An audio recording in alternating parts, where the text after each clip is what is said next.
E aí, gente, beleza com vocês? Eu sou o Mexeus e se você tá assistindo esse vídeo, quer dizer que você tá visitando o meu mundo. Fica! Vai ter bolo!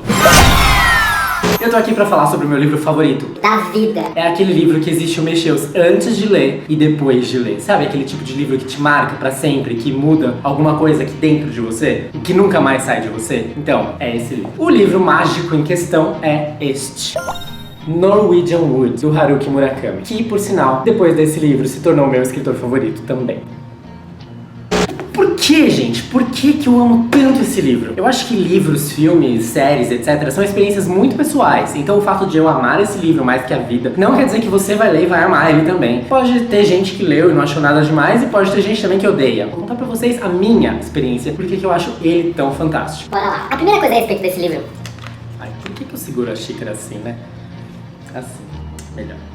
A primeira coisa a se saber a respeito desse livro é o título dele. Norwegian Wood é o nome de uma música dos Beatles. E essa música já começa com a seguinte frase: I once had a girl, or should I say, she once had me. Quer dizer, uma vez eu tinha uma garota, ou será que eu deveria dizer que ela é que me tinha? Essa frase e o clima da música, e o fato da música ser dos Beatles, que é uma banda dos anos 60, já dizem muito a respeito desse romance. Porque Norwegian Wood é um livro que se passa no fim dos anos 60. Ele é um livro que foi escrito pelo Murakami em 1987. E não por acaso, esse é o livro que tornou o Murakami um escritor best-seller internacional. Ou seja, tem de fato alguma coisa especial nesse livro, né não? As duas formas que eu descreveria esse livro de maneira rápida e básica seriam: garoto se apaixona por garota problemática e isso muda a vida dele pra sempre. Ou eu poderia dizer que é um rito de passagem pra vida adulta. Sabe, nenhuma dessas duas escolhas representam de fato o que o livro realmente é. Porque ele é muito, muito mais do que isso. Ele é um livro sobre um adolescente, mas eu não poderia dizer que é um livro adolescente. Ele é um livro sobre um rito de passagem pra vida adulta, é um livro sobre amor, é um livro de romance, mas ele não é só isso, ele não é uma comedinha romântica. Ele não é um livro que tenta mostrar a vida de uma forma fofa e descontraída, de ei, somos jovens, vamos curtir, ou ai, nossa, como o amor é fofo e lindo. Também não é um puta dramalhão, também não é uma história trágica, forte, daquelas que, ai meu Deus, exagerada, só tragédia, só drama. Não, eu acho que o que mais me atrai em Norwegian Wood é o quanto esse livro é real. Ele conversa com a sua alma, os personagens são extremamente realistas.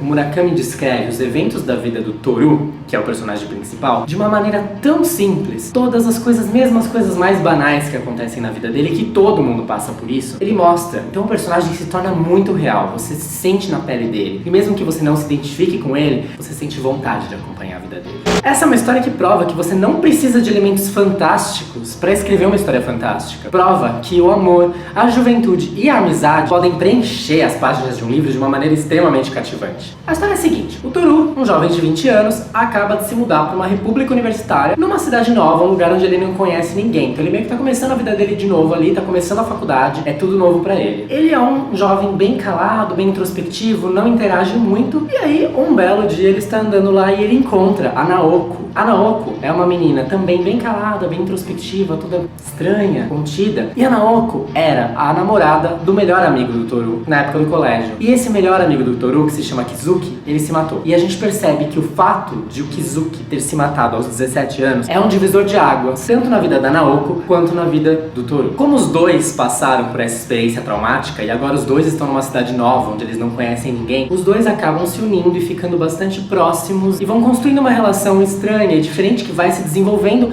até o ponto em que a Naoko finalmente se abre com ele e eles começam a praticamente namorar. Só que aí tudo muda, porque no dia seguinte a Naoko misteriosamente desaparece, sem deixar vestígios, sem deixar rastros. O Toru fica esperando ela dar notícias, ela reaparecer, ela mandar uma carta, ela dar um telefonema e nada acontece.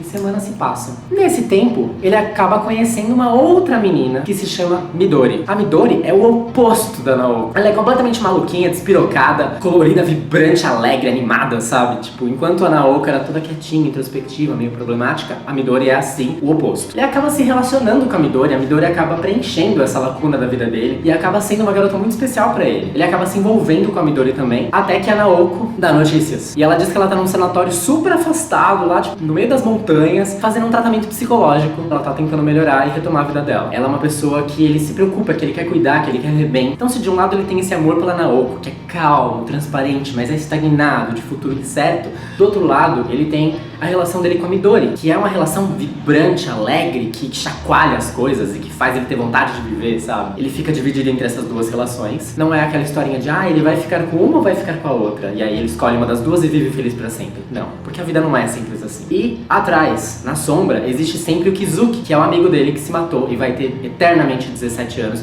e que parece sempre ficar puxando ele pra adolescência e pra essas memórias, e não deixa ele seguir em frente, porque foi uma coisa muito traumática pra ele. O livro é cheio de personagens secundários.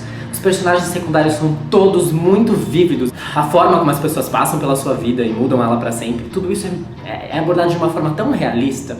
E o que eu acho mais interessante desse livro é justamente a forma como ele transforma acontecimentos banais em coisas incríveis que tocam você lá no fundo da alma. Esse pra mim é o ponto mais forte do livro. É por isso que esse livro é tão marcante pra mim. Me relaciono muito com essa temática de coisas e pessoas que passam pela sua vida e mudam tudo pra sempre de uma forma boa ou ruim. Eu me relaciono muito com esse tema do jovem universitário num lugar novo, tentando recomeçar. Além de tudo, o livro se passa no Japão e os cenários são descritos com tanto realismo que você se sente visitando o Japão. E eu gosto muito do Japão e da cultura japonesa, então pra mim tudo isso é muito incrível e muito especial de ler. Enfim, acho que é isso. Eu não vou falar muito mais, porque senão eu vou acabar dando spoiler. Se você conhece o Murakami, já ouviu falar do Murakami, não sabe por qual livro começar, Norwegian Wood com certeza é o melhor livro dele, pra mim. Eu já li vários e vários livros do Murakami, mas Norwegian Wood continua sendo meu livro favorito, não só dele, como da vida. Até agora eu não consegui ler outro livro que tenha me tocado mais do que esse. É isso, gente. Se você gostou do vídeo, não deixa de dar o seu joinha, se inscrever no canal e, como eu falei, fica que vai ter bolo. Eu posto vídeo todas as quartas-feiras às 10 horas da manhã. O link para as minhas redes sociais está todo aqui na descrição do vídeo. E eu vejo vocês nos próximos vídeos.